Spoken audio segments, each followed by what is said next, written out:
Well, let's cut right to it. The Mexican border wall is in the news. It's holding up the federal budget. They're debating over whether there's going to be funding for a border wall, presumably to reduce the amount of illegal immigration from Mexico. I felt a little bit ignorant about this topic, so I was looking at the Pew Research Center, a nonpartisan fact tank, to get some solid numbers. I didn't realize that there were so many actual apprehensions that took place of illegal immigrants, including illegal immigrants from Mexico. More than 200,000 in recent years, peaking at 1.6 million back in 2000. So clearly there is some law enforcement action that takes place to address illegal immigration from Mexico. I also found it interesting that many of the states that have peak numbers of illegal immigrants, not just from Mexico, are not simply border states. There are states like Idaho. There are states like New Jersey. Here's my take on the situation. Ultimately, undocumented immigrants cross the border illegally because there are jobs here and they find employment. I think Pew's numbers are that somewhere around 5% of the workforce is undocumented in the United States. I happen to think that it is politically easier to target the women, the children, the poor people who are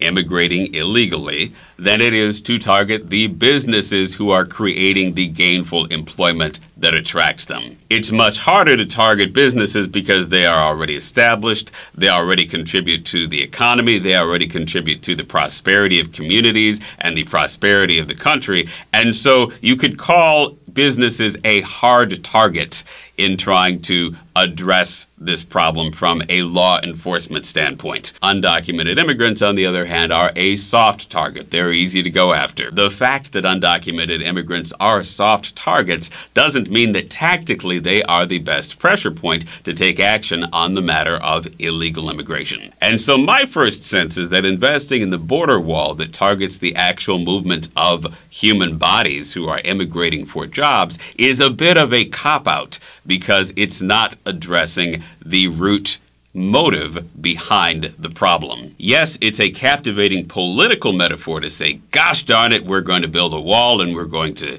solve this problem and wall the problem off, and it's going to be big and strong. I feel like politically a lot of voters, especially supporters of the Trump administration, were captivated by this metaphor of, oh, undocumented immigrants are outsiders, we're going to keep the outsiders from coming in and quote-unquote taking your jobs. It's like, wait, if you really get down to it and you really want to look at the problem from that perspective, the people taking your jobs are not your undocumented immigrant neighbors. They are the businesses in your area creating gainful employment who are not being confronted by your local elected officials, who are not being confronted by your local law enforcement. And this is often the case in red states where most of the elected officials are not Democrats. You still have businesses thriving that are creating gainful employment for undocumented immigrants. When you confront that being the problem, then it's a little bit harder to fit in this simple metaphor of us versus them, build a wall, keep the outsiders out, because suddenly the people who are the cause of the problem are the most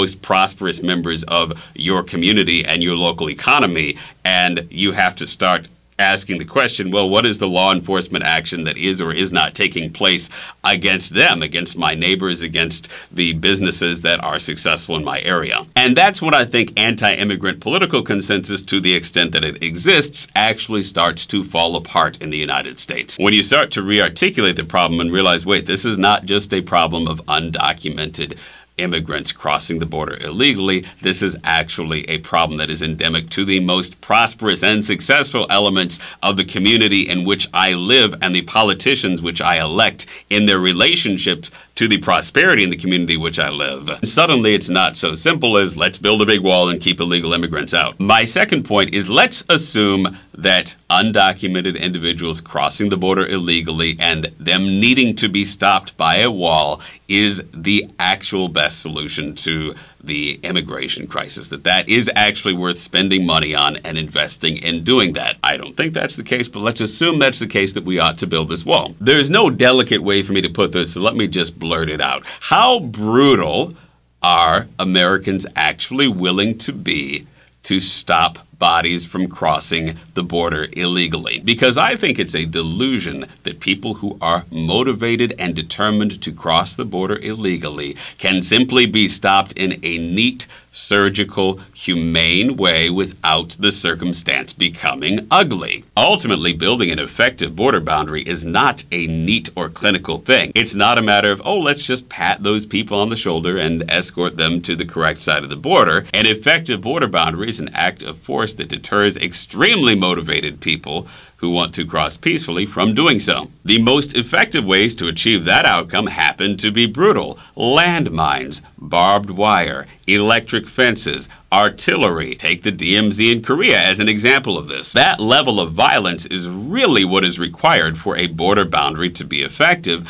I don't believe that there is any American political consensus for that level of brutality. There is quite rightly no American political consensus to seriously maim, hurt, or unimaginably kill individuals who are trying to enter this country illegally through the southern border. And because there is no consensus there, because we are ultimately decent human beings, this idea of building a clinical wall that is just going to surgically and humanely keep people from crossing illegally, it seems implausible to me. Does America really want something as brutal as the Berlin Wall on its southern border? Does America really want something as brutal as the Korean DMZ along its southern border? Some might actually say yes. My guess is that a majority of people would say no. The first viral video of a poor woman or poor man or poor child dying or being brutalized trying to cross that wall will cause political consensus for that wall to evaporate. The actual human politics of building that type of boundary create extremely ugly visuals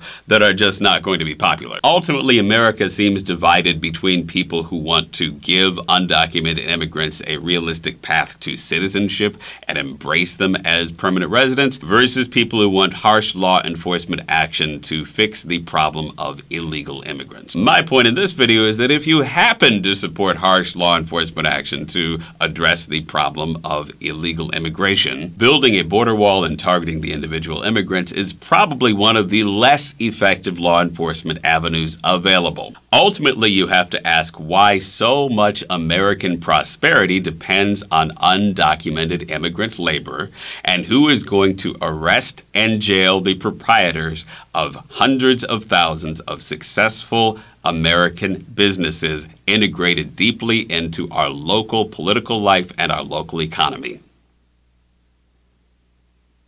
That's right, no one's going to do it. I left that moment of silence there for a reason. No one is going to come and arrest prosperous, successful local businesses. There is no political consensus whatsoever to do that in the United States. To haul grandma off to jail because she employed an undocumented immigrant gardener or laborer. There is no political consensus whatsoever to do that. Does that mean that targeting the undocumented immigrants, either with a wall or with stronger law enforcement action, is the most effective law enforcement choice to deal with the problem? No, it does not. Am I right? Am I completely wrong? Tell me what you think in the comments. Thanks so much for watching, and I'll see you soon.